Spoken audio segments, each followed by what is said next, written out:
अवधूत चिंतन श्री गुरुदेव दत्त। श्री स्वामी समर्थ। श्री गुरुचरित्रामृत अध्याय 12। काशी क्षेत्री संन्यास गुरु शिष्य परंपरा। ओम श्री गणेशाय नमः। श्री सरस्वते नमः।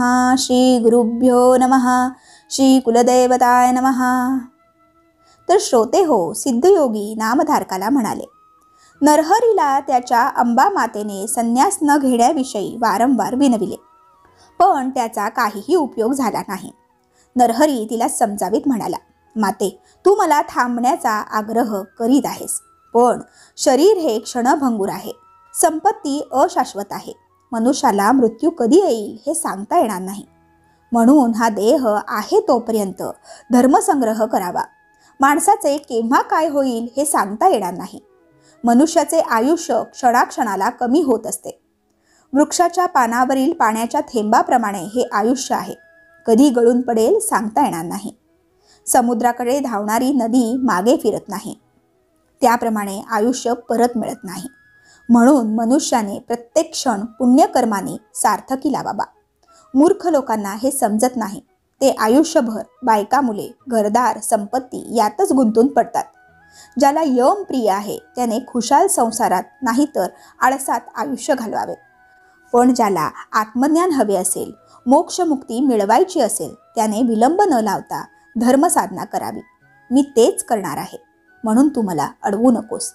नरहरीने केलेला हा उपदेश ऐकून त्याच्या आई वडिलांना व तेथे असलेल्या लोकांना मोठे आश्चर्य वाटले। आपला मुलगा इतक्या लहान वयात जीवनाचे केवढे तत्वज्ञान सांगतो आहे हे पाहून आई वडिलांना धन्यता वाटली। अंबा नरहरीला म्हणाली, बाळा, तू आमचे कुलदैवत आहेस। मला 4 पुत्र होतील असे तू वचन दिले होतेस, पण माझा यावर विश्वास बसत नाही। त्याला मी काय करू? माझी तुला एक विनंती आहे, मला 1 पुत्र होईपर्यंत तू आमच्या जवळ राहावेस, मग मी तुला जाण्यास परवानगी देईन। माझा शब्द मोडशील तर मी प्राणत्याग करीन। त्यावर नरहरी हसून म्हणाला, माते, माझे बोलणे सत्यच होय। तुला एकच काय 2 पुत्र होईपर्यंत मी तुझ्याजवळ राहीन। तुला 2 पुत्र झाले की मी तीर्थयात्रेस निघेन। मी 1 वर्षभर तुझ्याजवळ राहीन। मग नरहरी 1 वर्ष आई वडिलांच्या जवळ राहिला। 7 वर्षांचा नरहरी सर्वांना वेद शिकवू लागला। 7 वर्षांचा हा मुलगा 4 वेद शिकवतो हे पाहून लोक थक्क झाले। मोठमोठे विद्वान लोक नरहरीचे शिष्य बनून वेद शिकू लागले। स्वतःला षटशास्त्री म्हणविणारे लोकही नरहरीकडे येऊ लागले। त्यामुळे नरहरीची कीर्ती सर्वदूर पसरली। ते पाहून आई वडिलांना मोठी धन्यता वाटू लागली। काही दिवसांनी अंबा गरोदर राहिली।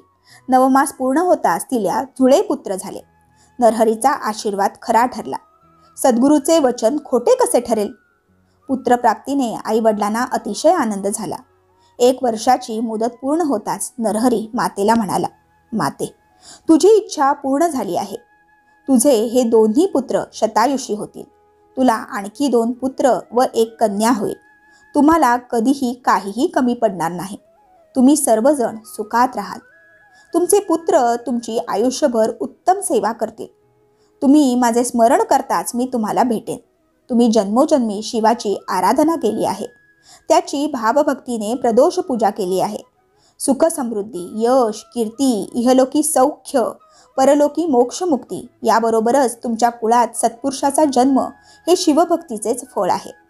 हे सर्व काही तुम्हाला प्राप्त होईल। आता मी 30 वर्षांनी तुम्हा सर्वांना पुन्हा भेटेल। आता मला जाण्याची परवानगी द्या। सर्वजण नरहरीच्या पाया पडले। सर्वांच्या मनात त्याच्याबद्दल अपार श्रद्धा होती, प्रेम होते, कौतुक होते, आदर होता। सर्वजण त्याला वंदन करून आपापल्या घरी गेले। नरहरी काशीला निघाला। माधव व अंबा त्याला निरोप देण्यासाठी गावाच्या वेशीपर्यंत गेले। तेथे नरहरीने त्या दोघांना श्रीपाद श्रीवल्लभ व श्री दत्तात्रेय रूपात दर्शन दिले। त्या दोघांना धन्य धन्य वाटले। त्यांनी त्याला साष्टांग नमस्कार केला। नरहरी बद्रिकाश्रमाकडे निघाला, पण त्या अगोदर तो काशीला गेला। तेथे त्याने काशी विश्वेश्वराचे दर्शन घेतले। तेथे त्याने अत्यंत खडतर तपश्चर्या केली। नरहरीची तपश्चर्या, योग साधना, त्यांची संन्यास वृत्ती इत्यादी पाहून त्या काशी क्षेत्रातील मोठमोठ्या तपस्व्यांना मोठे नवल वाटले। अनेक लोक त्यांचे दर्शन घेण्यासाठी येऊ लागले। तेथे श्रीकृष्ण सरस्वती नावाचे एक वयोवृद्ध ज्ञानवृद्ध तपस्वी होते. ते नरहरीची लक्षणे पाहून इतर तपस्व्यांना म्हणाले, हा नरहरी बालक असला तरी हा महातपस्वी आहे. हा परमज्ञानी असून जगतवंद्य सत्पुरुष आहे. हा गुरुपदाचा अधिकारी आहे.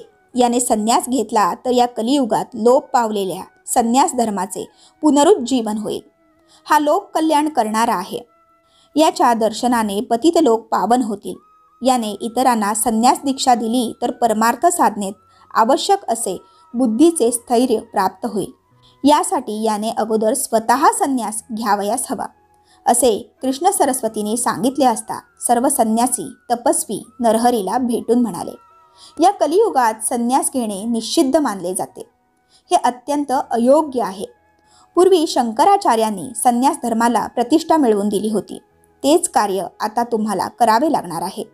यासाठी तुम्ही ही संन्यास दीक्षा घेऊन या प्राचीन परंपरेचा उद्धार करा. नरहरीने ही विनंती मान्य करून कृष्ण सरस्वतींना गुरु मानून विधिवत संन्यास दीक्षा घेतली. ते नृसिंह सरस्वती झाले.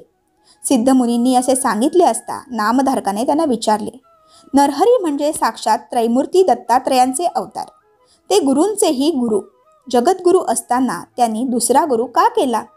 त्यावर सिद्धयोगी म्हणाले, पूर्वी भगवान विष्णूंचा अवतार असलेल्या श्रीरामांनी वसिष्ठांना गुरु केले. त्याचप्रमाणे भगवान योगेश्वर श्रीकृष्णांनी सांदीपनींना गुरु केले. यामुळे गुरुपदाची प्रतिष्ठा वाढली. गुरु शिष्य परंपरा अबाधित ठेवली. हेच कार्य नरहरीने केले. नामधारकाने विचारले, हे कृष्ण सरस्वती कोण? त्यांची गुरु परंपरा मला सांगा. नामधारकाने असे विचारले असता सिद्धयोगी म्हणाले, मूळ गुरु भगवान श्री शंकर. त्यांनी विष्णूला उपदेश केला. श्री विष्णूंचा शिष्य ब्रह्मदेव होय. ब्रह्मदेवाचे शिष्य वसिष्ठ या क्रमाने शक्ती, पराशर, व्यास, शुक्राचार्य, गौडपादाचार्य, आचार्य, गोविंद, शंकराचार्य, विश्वरूपाचार्य, ज्ञानबोधगिरी, सिंहगिरी, ईश्वरतीर्थ, नृसिंहतीर्थ, विद्यातीर्थ, शिवतीर्थ, भारतीतीर्थ, विद्यारण्य, विद्यातीर्थ, मलियानंदन, देवतीर्थ, सरस्वती यादवेंद्र अशी ही श्रेष्ठ गुरु परंपरा आहे. नरहरीने कृष्ण सरस्वतींपासून संन्यास दीक्षा घेतली. त्यांना नृसिंह सरस्वती असे नाव देण्यात आले. नृसिंह सरस्वतींनी काशी क्षेत्री काही दिवस राहून अनेकांना संन्यास दीक्षा दिली व ज्ञानदानाचे मोठे कार्य केले. मग ते बद्रिकाश्रमाकडे गेले. त्यांना अनेक शिष्य मिळाले. मार्गात त्यांनी अनेक तीर्थक्षेत्रांचे दर्शन घेतले. संगमाचे दर्शन घेऊन ते प्रयाग क्षेत्री गेले. प्रयाग क्षेत्री असताना त्यांना माधव नावाचा ब्राह्मण भेटला. त्याला ब्रह्मज्ञानाचा उपदेश करून संन्यास दीक्षा दिली व त्याला माधव सरस्वती असे नाव दिले. सरस्वती गंगाधर श्री गुरुचरित्र सांगत आहेत याचे श्रवण केले असता चारी पुरुषार्थाची प्राप्ती होते. अशा रीतीने श्री गुरुचरित्रामृतातील काशी क्षेत्री संन्यास गुरुशिष्य परंपरा नावाचा अध्याय 12वा येथे समाप्त होतो.